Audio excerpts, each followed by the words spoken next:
Hi, it's Stacy from Families with Grace, and I am excited to introduce to you a new series that we have going on with Families with Grace called Beyond the Vows.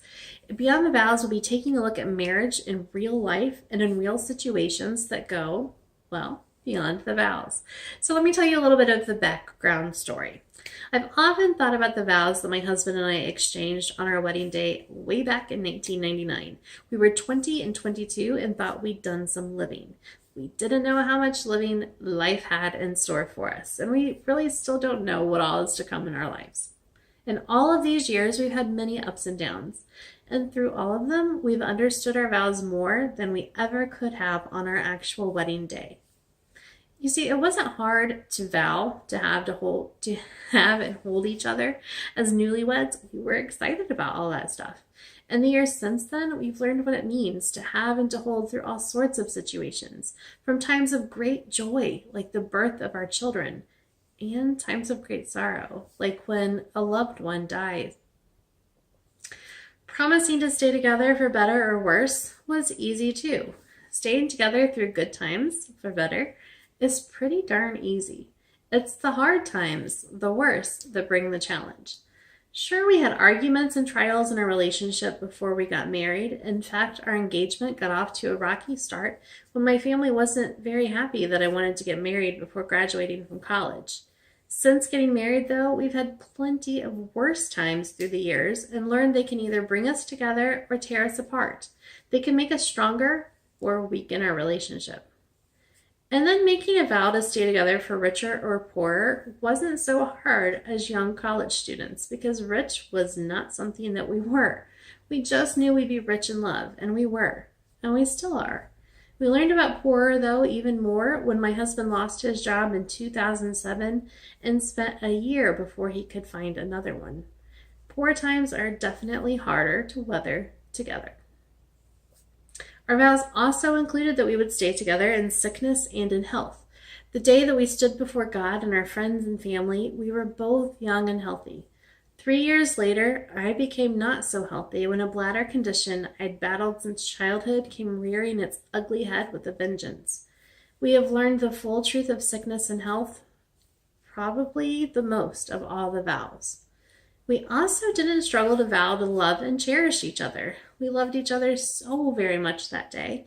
And in the years since then, our love has grown and changed in ways we couldn't even have imagined.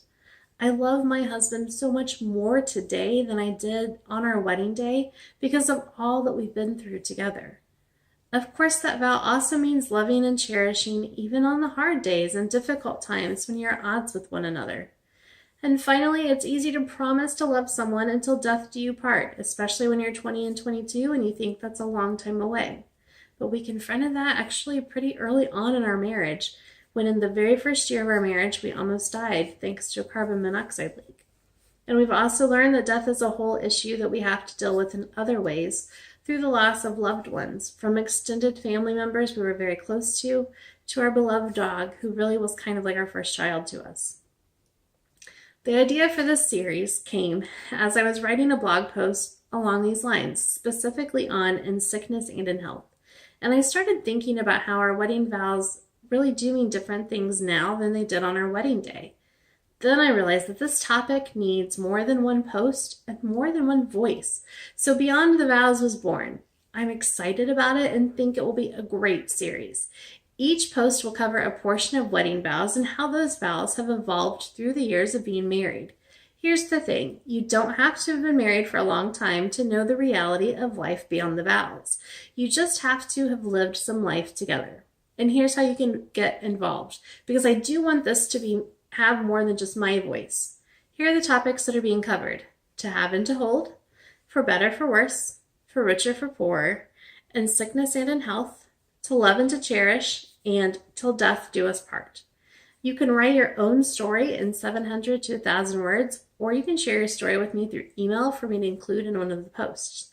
Either way, I will edit for clarity and style and all that stuff to make sure that Families with Grace's posts are consistent. If you prefer to be anonymous, just let me know that.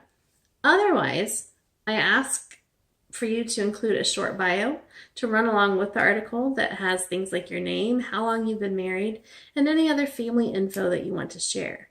If you are a fellow blogger, I'm happy to provide a link to your blog in the post as well.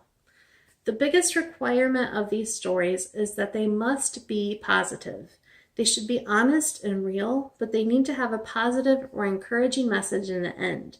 My goal with Beyond the Vows is to cheer on other married couples in their journey and remind them that they're not alone in navigating life as Mr. and Mrs. If you're interested, send me a message through the Families with Grace Facebook page or email me at stacy@rootancreations.com. I can't wait to hear from you, and I can't wait to get going on this series and have all that is going to be included with it. I think it's going to be really good. All right, thanks.